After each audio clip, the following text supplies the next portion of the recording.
What's up, everybody? Welcome back to another episode of 360 Sports. We got a basketball edition today. It's myself, Jacob, Caden, Ethan, and Fernando. A lot of NBA talk going around. It's freezing outside. It's snowing. It's snowing a lot outside. My friend from Texas. How do you I'm feel not about used to this, man. I looked out the window and I was flabbergasted. I've never seen so Flabbergasted. much snow in my life. that? Flabbergasted, to say the least. Yeah, it was not on my bingo card today. Yeah. No way. And you know what else wasn't on my bingo card? De'Aaron Fox is being shipped around the league. Can't believe this. De'Aaron Fox has been made available for trade from the front office. And apparently he's got a landing spot, and it's going to be right next to Wemby with the Spurs. Do you guys think this trade is actually attainable for the Spurs? Do you think this is something that'll help them out in the future? I just think that the Spurs don't have enough pieces to go get De'Aaron Fox. I read that the Kings want win now players to make that trade, and I just don't see the Spurs having those players on their roster to make that trade happen. So for that reason, I do think contending teams like the Bucks, the Rockets, and the Heat could go get them. The Bucks, they desperately need to make a trade because right now the experiment with Damian Lillard and Giannis is not working out. The team they have right now is not championship contending. So they need to go get a guy like De'Aaron Fox too, who's young and who's very energized to go to contend for a championship. The other one I have is the Rockets, because the Rockets have been very surprising this year. They have a lot of pieces. They have young pieces. You can go Yeah. trade some young core for a veteran player like De'Aaron Fox, and if you go and you have veterans like Ben Van Fleet, and you have a great head coach. So if the Rockets go get De'Aaron Fox, you can say that they're contenders. And for the Heat, I mean, we all know the Jimmy Butler story, and we're going to get to it. But for both sides, this makes sense. I said the Kings want win now players. Jimmy Butler is one of those players. So you got to go get that guy. It makes sense for both sides, in my honest opinion. Agree. Yeah, I think that the Spurs, De'Aaron Fox for the Spurs is an easy take because get Wemby, this elite facilitating one, he's going to go crazy. And I think that the Spurs just need to be patient. Like, I know as fans, we want an instant product, we want instant gratification, but they have Vassell, they have Stephon Castle that they drafted. Like, these are young guys, young guards that need to play, need to kind of feel it out. They're very young. So, I agree with you when you say that they don't have enough. The Kings are not going to take developmental guards, in their rookie, sophomore year. They need win now pieces, and I don't think logistically that trade will work. And personally, I need to see De'Aaron Fox go help my guy Kawhi Leonard out in Los Angeles. I think that's as perfect as a fit gets. Do the Clippers have enough pieces to get it done? I don't know, but I would love to see De'Aaron Fox go help Kawhi. Yeah, I'm a little skeptical on the be patient for the Spurs part because I feel like you got Wemby right now in year 2. He's still young, dog. He's His young. whole And also career. understand, they're making a lot of improvement to last year. Like, it's just Chris Paul and right now Wemby as the stars, and you're making a lot of improvement. In fact, they're in playing contention right now. So, if you make it into the play-in, that's already a success. So, the future is very bright. So, don't waste that future.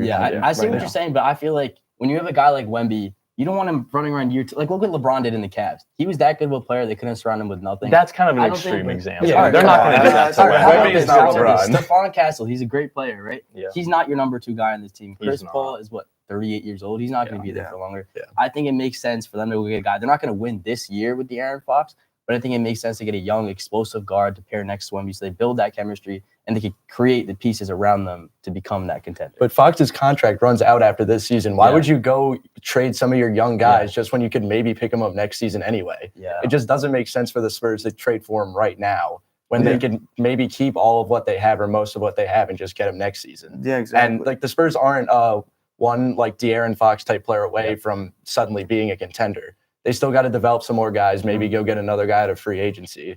But they're just not ready for a trade like that yet. Wait for Fox to get off his contract, go sign him, or maybe another team. Well, who knows? And also, the more the Spurs improve, the more free agents are going to be attracted to go to the Spurs. So don't rush it right now. Just take your time and then see how the season plays out, and then go get a star like De'Aaron Fox. Wemby makes it a desirable destination. San Antonio is not a big market, but Wemby definitely helps with that. Yeah. Moving on, you mentioned it before. We got another star trying to be on the move. Jimmy Butler. This is the craziest drama I've ever seen. I swear at the beginning of this year, he was happy as could be in Miami. him and Tyler Herro look like best friends, but I guess not. Jimmy Butler wants out. Pat Riley said no, and now they've been going back and forth. He's been suspended a few times. So And right now, I think they say he's suspended indefinitely. Do you guys think he's going to get traded? Do you think Pat Riley's going to be stubborn and just make him sit? What do you think? He kind of has to trade him at this point. I don't like it. Doesn't work for either party, though. I don't think Butler's going to get what he wants or what he truly wants, at least. Obviously, the Heat is it's screwing their whole season up right now because they could still be contenders if they had a Jimmy Butler type player playing. But no, Hero's got to take on everything right now. There's just so much drama. I don't think anybody wins, but he is going to get what he wants probably. Yeah, I agree with you. It's ridiculous. Like Jimmy Butler wanting a trade. Like you're in a contending team. Like all you have to do is pretty much go to Pat Riley and ask for a trade to get one player to like make you a championship contender team, and you're just not doing it. Also, like you have a great head coach. You have Bam Adebayo. You have Tyler Hero. You have great players. Like it's so childish, to be honest with you. And also, it makes me think that I feel bad for Wiggins and Towns because we were making fun of them for for being on the Wolves and like that stuff. So like now we owe him an apology for. It definitely seems that drama likes to follow Jimmy Butler, or maybe just the spotlight rather. This is the same guy that wore the emo hairdo to his media picks. He is too unserious. He's too unserious to punish, quite frankly. I guarantee you Jimmy does not care about what the Heat are doing to him. He wants out. I think he's going to go somewhere. I don't know where yet, but I think he's gone. I don't think there's any way to make amends. Yeah. For me, the question will be how much are teams willing to give up to go get him? Because we already know the history with him. He's that good of a player, but he has so much drama around him. I just want to see Jimmy as the second option. Yeah. He's been on these Heat teams carrying the load in the playoffs. Just like we all know the meme of him exhausted in the finals. Like 2020. Jimmy as the 2 with a player like Curry or one of these elite guys, it's going to be hard to pull it off. But the thing about Jimmy at the 2, though, I don't think he wants to be the 2. I think he wants to be the number 1 guy, and he does that. And they don't give him full control of the team. He's going to have another fit. But Jimmy, I'm talking to you right now. Would you rather win, or would you rather be the number 1? Because probably can't have both at this point in your career. So if you want a ring, you might have to be the 2. And that might be good for you. So if you can hear me, Jimmy Butler, I know you're watching 360. Why wouldn't you be? Yeah, in fact, he's been to the finals 2 times. He couldn't get it done. So, like, at this role, you have to settle down and be the 2. And be the 2. See what happens. But is a guy that's being this childish about a trade really willing to be the 2? I mean, he's been on loaded teams, though. But I mean, this is nothing new. But I mean, like, he always hated them. He always wanted out. He always wanted to be the number 1 guy. But you can't have it both ways. But I mean, if he wouldn't be asking for a trade if he doesn't want a ring, because let's be honest, he's the number 1 guy on the Heat, and he would be like he's still technically on a championship contending team. So like he wouldn't be this childish if he didn't know he wanted a ring. Yeah, we'll see what happens. I do think a potential team would be the Suns because Beal wants out, he wants out. Maybe they work something out between the 2 of them. I think that's where, if he does get traded, that's where he's going to go. It's just I'm going to hate that because it's just going to be another like Nets like. Oh, look at this crazy super team we had just to lose in the conference finals. Like, it's not going to work out if he goes there. The 3 superstar teams, they don't work out in this league. No. The only one that worked is the Warriors, and that's because half of those players were starting 5 was awesome. And they didn't just go out and trade for everyone and ruin their bench. They actually developed their players. Like, it does not work just trading for 3 superstars like this. Yeah. I do want to talk about the All-Star game because it is way different this year. So these are our all-star starters. Obviously, 2 Knicks in there. Everyone's got to be happy about that. Love it. The Western Conference side, we got LeBron, Steph, and KD. I want to start off there. Do you guys think that 3 of them deserved these starting spots? I do not think Stephen Curry should be starting over Anthony Edwards. And I will say that if Luka was healthy, he wouldn't be starting over Luka. This would have been the 2nd year in a row Curry was coming off the All-Star bench, which I think is kind of a sign because prior to last season, he hadn't done that in 10 years. So I guess they wanted like a true point. I don't really know how the committee works. I'm not a huge fan of the All-Star game, but I think Anthony Edwards deserves to be up there. I do agree with you. I think if Luka was healthy, I think he would take Steph Curry's spot. 100%. But the one complaint I have is Kevin Durant being a starter. I think it should have been Wemby, to be honest with you. He led the Spurs in points, rebounds, and blocks. He averages a double-double. You know how good the Spurs have overachieved this season with him. he's played more games than Kevin Durant. So like to me, I just feel like Wemby deserved it over Kevin Durant. I agree. Like Wemby definitely should have been starting. Even maybe like Anthony Davis over LeBron. Maybe like Ooh. it's a little tough, Yeah. but like I just don't. Does LeBron really still deserve to be an All-Star starter? You know Like, they're not yeah. going to do that. I They're not know, gonna do- and they're it's, not and gonna half do of that. it's based on But, fans. but let's be yeah. honest, what he's doing at 40 years old is very, very impressive. Oh, it's No crazy. doubt, no doubt. But like you can't act like everybody's 40 in the league. Yeah. Like you can't just say that. Like it's still based on how the other players are doing. And Yeah, I think with KD, Curry, and LeBron, as long as they're in the league, I think they're going to be a starter. Yeah, I wouldn't even take that from 100%. them. But Yeah. with the All-Star format, so they're changing it up this year. It's going to be 4 teams of 8, and they play each other tournament style. So it's team 1, team 2, team 3, team 4. Mhm. Team 4 is the rising All-Star, the winner of that game. They play whichever All-Star team comes out. So it's 3 drafts between, I think, Chuck, Charles Barkley, Shaq, and Kenny. Oh, I love that. I think that's how it's going right now. I think it could be interesting. Might as well try something new out. The I All-Star game agree. has been working Yeah. I think recently. it's been stale, so I'm all for this. Yeah. Yeah. Yeah, I mean, you Yeah. got to try stuff. Obviously, the Yeah. All-Star game has been crap Yeah, it's for been years. boring Yeah. to watch. Just don't do what the Pro Bowl did. Oh, That's yeah. all I Yeah, the ask. Pro Bowl, nobody watches that. Yeah, they're putting some money on the line too this time. The winners are going to get paid. I'm not sure how Okay. much, but Okay, I know they like are getting that. paid. So Money maybe, talk. maybe this year we're going to get a competitive game since we haven't got one since when? Since 2020? Who even knows, 2019, dude? Yeah, when, it's when been it a- was LeBron and Yeah. KD Yeah, that going was- for yeah, the charity. It's been a long time. But anyways, with the trade deadline coming up, we talked about Fox, we talked about Jimmy Butler.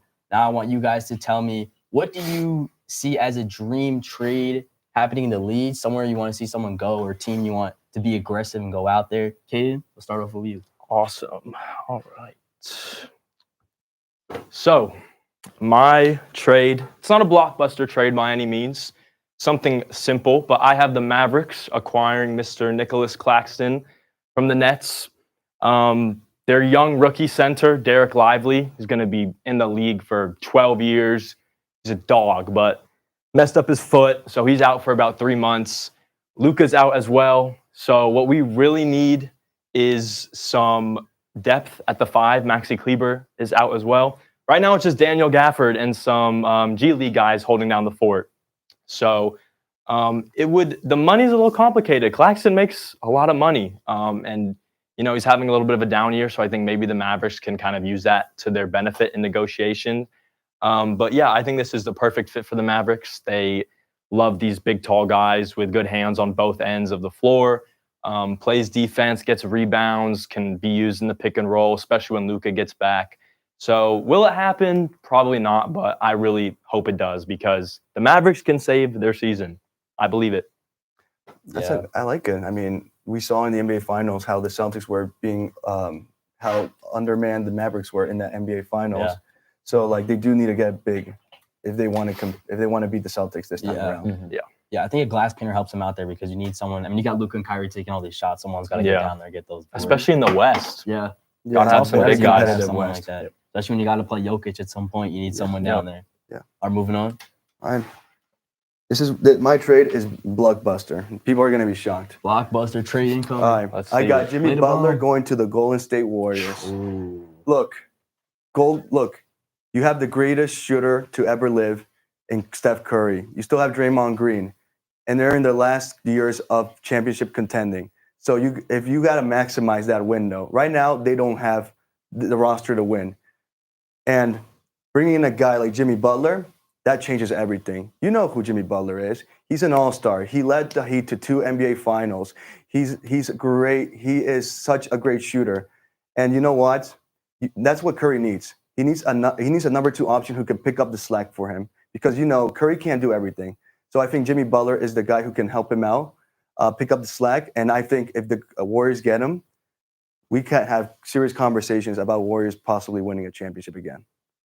I like that a lot. I think that the fit is undeniable there. Obviously, both of them have to stay healthy. But, teams love to send those on-ball blitzes at Curry when he gets hot. So to me, that's a perfect opportunity for Jimmy Butler to play in that low post, that mid-range area that he loves so much, get one-on-one opportunities against not the primary defender. I think that's a match made in heaven, quite frankly. And also, the Warriors don't have a number 2 option, and they desperately need that. Like Yeah. just talking about the big 3 that Jimmy said he wants to go to, being the Suns, Warriors, and Sixers. Warriors is the best fit, and that's a fit Yeah. that actually makes sense. Mhm. Like, and if they get him, they could 100% go back to being contenders again. I don't think they are yet, but if they do manage to trade for Jimmy, I think they will Yeah. be. What do we think that consists of on the Well, Warriors well, end? well, let's see. Kaminga. Yeah. Well, let's see. Maybe pause. Let's see. The Heat are desperate to get rid of him. So at this rate, the Sixers, the Heat are just want anything to get rid of him. So now you're at the point where you can trade a little, not much more. You can trade a little bit to just go get him because the Heat are just desperate to get Yeah, him out. I think it's very fitting that we put this in a mock dream trade, just because of the fact that the Warriors just won't trade for anyone. Yeah. I mean, Yeah. it feels like Curry's needed a second guy for a while. They've had a lot of opportunities to get these guys, and they haven't won out and got them. They haven't been aggressive enough. Ethan, what do you got for us? All right. My trade is honestly completely unrealistic. I don't even think it's possible right now. Let him But, cook. All right, we let's- said dream trade. I'm a Sixers fan. I want to get rid of Joel Embiid. He's making me angry. This is sick. Get him out. I like I picked the this. Mavericks just because I'm thinking of a team like, who can we get in return? I'm thinking Jared Jackson Jr. He would be great on the Sixers, former Depoy. I also put Marcus Smart. Get some defense on the Sixers too. That's kind of what they're missing right now. Obviously, they have a lot of injuries. And also, they have some draft capital. Throw like 2, 3, 4 first-round picks in there. Get the Sixers some capital. By getting rid of Embiid, I want the Sixers to stay a contender, but not just completely I still want to be set for the future. And I think that that Memphis has the best fit for that. And obviously, it's not possible. I don't even think we can trade Embiid after we just signed him. It's not going to happen. But a man can dream. I understand your frustration. Yeah. I just Yeah. read a stat that he's missed 47% of his of career games. Last night was his 400th missed game. Sorry. Yeah, that's insane. From a Sixers It's- fan perspective, I understand that. Yeah. But if I'm the Grizzlies, do I do that? I don't know. At this Probably point in not, my no. timeline? I mean, Yeah. I don't think you anyone have- is. Jaren Jackson Jr. is a very good player. Very good ball player. So, and then putting Marcus Smart along with him. And then also Yeah. you're risking you're waging a lot on an injury prone Yeah. guy. Like, do you really want to do that? I think probably the Sixers would give a little bit more. Yeah, if it I would went say out. the I don't Sixers- think You have that's to give hyper someone- unrealistic Yeah. though. It's not unrealistic, but it's also the Grizzlies probably wouldn't do that. I feel like it's just too big of a And trade. then Yeah, also, no, let's not forget his contract. Like, you're taking on his contract. yeah. no. All right. And they have Zach Edey. Zach Edey. Zach Edey. Yeah. I completely forgot about that. I'm a big fan of his game, actually. I like Zach Edey a lot. He's played pretty well. I was very hasn't he? hot on him coming out, but Who just packed on him the other night? I saw that on Instagram. He got dunked on. all right, moving on. Mine's is not a flashy one, but I think it's one that is very necessary. Ooh. Cam Johnson to the Bucks. The Bucks are one of these teams that they're saying they want to go out and get a superstar to put next to Giannis and Dame. I don't think that's necessary. It hasn't worked out for a lot of teams. I think they need to go and get this role player. Cam Johnson is a great ball player. He shoots the ball 40%. He's a good defender. He's becoming better off ball, and he's learning how to really create a shot for himself now. I think if you put him in between Giannis and Lillard, separates them a little bit. Giannis is driving in instead of just having Lillard to kick it out to. You got Cam Johnson. He's a very good player, and I also think they're in a win now window right now. So they got to be aggressive. They got to find pieces to win right now. Because how many years do you have left in Giannis and Dame? Eventually, one of them are going to be upset that they're not winning. And in a stacked East like this, I think you got to get a guy who could give you a better matchup against the Celtics. So I think Cam Johnson to the Bucks makes a lot of sense to me. I would be shocked if Cam Johnson was still in net by the end of the deadline. I like it. That's I really interesting. like that. I mean, I think the Bucks are obviously they're contenders, but they're also that one role player away from being that dominant contender. Because obviously we saw last year, Giannis and Dame played well, but not incredible. Yeah. And getting that one guy, I think, would really help Also, them. also you have the trading chip of Chris Middleton. I was just about Yeah. to bring that so up. like What you does that can do you with have that Chris leverage Middleton? with Chris Yeah. Middleton, so you can use him to go get a role player like Cam Johnson. Yeah, I agree. I forgot to mention that, but I feel like Chris Middleton, he cannot be that third option anymore. Yeah, I think he's past that. I think they need to get that third option. That's why I think. I Cam think Johnson going fits his from role. Chris Middleton to Cam Johnson could definitely help them out. Yeah. One I way or like the it. other. Yeah. All right, moving on. We got contenders or pretenders. We're gonna look at 3 teams. I want you guys to tell me if you think they're legit or not. Starting off, we got the Cavs. First in the East right now, a very impressive record. Great resume in the season. They're beating a lot of good teams. Caden, what do you think? I mean, you can't say pretender. You got to go contender. They're Yeah. number one for a reason. They have so many pieces that are just hooping out there. They all complement each other. You have the two bigs and Mobley and Jarrett Allen. You have the two guards, Garland and Donovan Mitchell. You have some guys like Okoro, Strus, some guys that are just coming off the bench, giving you some buckets. It's just a very authentically well-crafted basketball team. Completely agree. I completely agree. I think a deep playoff run has to be in their future. I don't think you can look at a team right now that still has less than 10 losses and say they're a pretender at this point. Yeah. That's not. Yeah, Also, they have a deep bench with Karis LeVert. They have Ty Jerome. They have George Niang, Isaac Okoro. Like, they have a deep team. So, like you said, like they have less than 10 losses, and we're gonna say that they're pretenders. You can't say that. Is this the best threat to the Celtics in the NBA right now? Do we I say think? yes. Yeah. I say yes. Not just in the East, but in the NBA.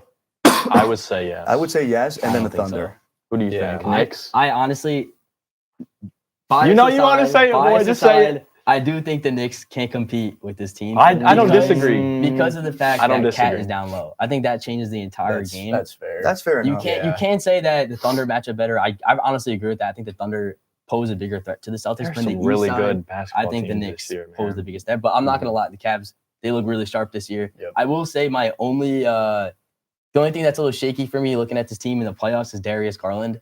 Sometimes he just doesn't show up flat out. So he has games where he just shoots horribly. And I hope for them and for all the Cleveland fans' sakes that Darius Garland actually performs in the playoffs this year. Yeah. Because where teams are focused on. Yeah. It's Donovan Mitchell. Yeah. So Garland needs to pick that Yeah, up. Evan Mobley's taking that next That's why I'm step. saying, like, the second option is so important. Yep. Yeah. All right, moving on. We got the Grizzlies. I'm a very big fan of the Grizzlies. I love the team they've built. I think John and Desmond Bane are awesome guards. Yeah. I think they went out and Jaren Jackson, Zach Edey are an awesome front court. I think I'm pretty impressed with them. I don't know how deep they can go, but I'm gonna say they're contenders just because I think Ja can will them far. I don't think that the Memphis Grizzlies are championship contenders. I think that they can, compete with teams in the West, but I don't think they are contending for a championship. I say this year. I say they're pretenders too. I just don't see them having enough pieces to be a championship contender. Yeah, like the other teams that are below them, they're doing better right now, but those other teams can beat them in a 7-game series. they're Yeah. teams They that know how could to beat them. contend, but Yeah, I think I'm a little biased. I'm a big John Morant fan. I like Ja. I'm gonna say they're contenders just because I saw him do it in the playoffs one time. He's killing teams out there, but Yeah. I don't know. I'm not too sure about them. Little skeptical. Moving on, we got the Houston Rockets. Pretenders. I mean, I don't know about that I one. mean, like I said, they just need one. I feel like they're one trade away from being a championship Yeah. contending team. They're too young, to be honest, and they don't have any playoff experience. So I just think it's too much. Yeah. Yeah, I want to say contenders, So but bad. Yeah. I want to so bad, but I think I have to agree. I think they're pretenders right now. Yeah. In the context of a 7-game series, I don't think so. Yeah, I think they're extremely talented. I think they just lack the playoff experience. Yeah. Everyone's really young on that team. Yeah. I think this year is going to be like a learning moment where if they lose, It's next year is the championship window year for them. Yeah. Just like the Thunder. Yeah, just like Mhm. the Thunder. Yeah. All right, moving on. We're going to end the show highlighting some guys who we think have played absolutely awesome this year. Maybe our most improved player award winner, maybe in our opinions. We're going to start off with Caden. So my guy doesn't really fit the mold for most improved, but I picked LaMelo for just 28 points per game in today's game is not easy. It's really not. And a big dent on his game, his young career, is the games played. Last time he played over 40 games was 2022. So he's at 31 so far. He's healthy. He's hooping. He's shooting well from 3. He's taking a ton of shots, so that definitely helps. For context, Jokic takes 20 a game. SGA takes 21, and with Brandon Miller out, his second option, LaMelo is taking roughly 24 shots a game. So that's up there, upper echelon. But I just want to stay healthy, keep scoring. Yeah. No expectations with a team like the Hornets, not this year. Yeah. Just stay healthy, prove to us who you are, and I think that he's on the uptick, and that's all you can ask for in a young player. I like it. I am not the biggest LaMelo fan, but this year I have to admit he has been hooping. He's hooping. And Yeah, I think he should be an all-star, to be honest with you. 100%. I could definitely 100%. see him in an all-star, him or Trey. Fernando, what do you got?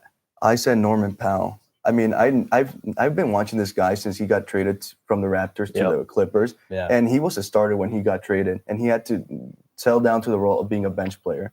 And now he had the opportunity to start again once with Kawhi Leonard being Yeah. injured, and he has stepped up big time for Big this time. team. Because let's be honest, with the Paul George going to the Sixers, we didn't have many expectations on the team. Especially we knew Kawhi Leonard being out for a long time, and he has stepped up. He's averaging 23 points per game. He has, like I said, he's helped the Clippers overachieve this season. And for him to make that huge of an improvement, to be that second scoring option along Harden, and if he could do it with Kawhi Leonard Mhm. and James Harden, Clippers are a dangerous team. I think I looked before this. He like increased, I think, about 10 points per game from last Yep. season, Mhm. and he was like coming off the bench last season too. So he's doing really well. Could definitely see him as an all-star. Ethan, what do you got for us? I got Cade Cunningham from the Pistons. Yep. Now, if we're looking at purely most improved player, he is leading the betting odds right now. His stats don't really look like that, but just watching the Pistons, you can tell he is such a Much better improved, player, yeah, better yeah. passer, defender, scorer. He's lifting all of his other teammates up. They finally built a little bit around him, enough for him to succeed. Not that like team record really goes with that, but 14 wins last season. They're now 23 for 23, not 23 and 23. Sorry. Yeah. Already like succeeding last year's total by like around 10 wins. That's just crazy. I still had not many expectations for the Pistons this season, but he has really improved, and he's bringing the rest of the team with him, and they're looking Yeah. really good right now. It's always just so good for a sport for those lesser teams to just grow. Yeah, Like that's all you 100%, like. yeah. You don't want to be the Browns. Like no shade to the Browns. It's like year in, year out, just bad, horrible, awful, terrible. But I'm glad to see a young buck Yeah. bringing I his couldn't team agree. up with him. I couldn't agree with you more, Cannon. I mean, like in the NBA, all we talk about are the big market teams like the Lakers, the Celtics, It's the same with the baseball. Knicks. It's Yeah. always the big market teams. And to see a team like the Detroit Pistons, who are a very small market team, go from a 14 win team to now being 2023 with halfway through the season, that is very impressive. And to see, and now Cade's also proving why he was a number one pick. I mean, I think a lot of people last year almost gave up on him because they haven't seen that improvement, but now he's finally showing what he can do in the NBA. Yeah, I think they're almost a playing team right now. Or they might be in the They're in play-in, the honestly, play-in, right I now. think. Yeah. That's Barely. awesome. Or All no, right. not barely. My last pick, he's not my most improved player award pick, but I think he is the most improved player in the NBA right now. Yeah. I think Amen Thompson has taken absolute strides this year. Okay, so going into the last draft, I was a scoot over Wemby kind of guy. That was me. I was saying that. But I did right my wrongs on Amen Thompson because he is that good right now. The stats aren't that crazy, but the leaps he's taken as an all-around player are pretty incredible. His handles were insanely tight for a guy of his size coming into the league. I thought he's improved off that. Athleticism, absolutely. Y'all saw that coming. But now he's turned himself into a really good rebounder, really good off-ball player. I'm talking about a Caruso kind of player. Mhm. And the only thing I think needs a little bit more work could be his three-point shooting. But, yeah, he's a terror on defense, absolutely terrorizing anyone that's on him. I saw him do it to Trae Young a few nights ago. I think he's really brought himself up in this league and made himself into a really good player. Yeah, Yeah. I think in a league with, the Lukas and the SGAs and these big time scorers, I love to see guys Yeah. that just haven't.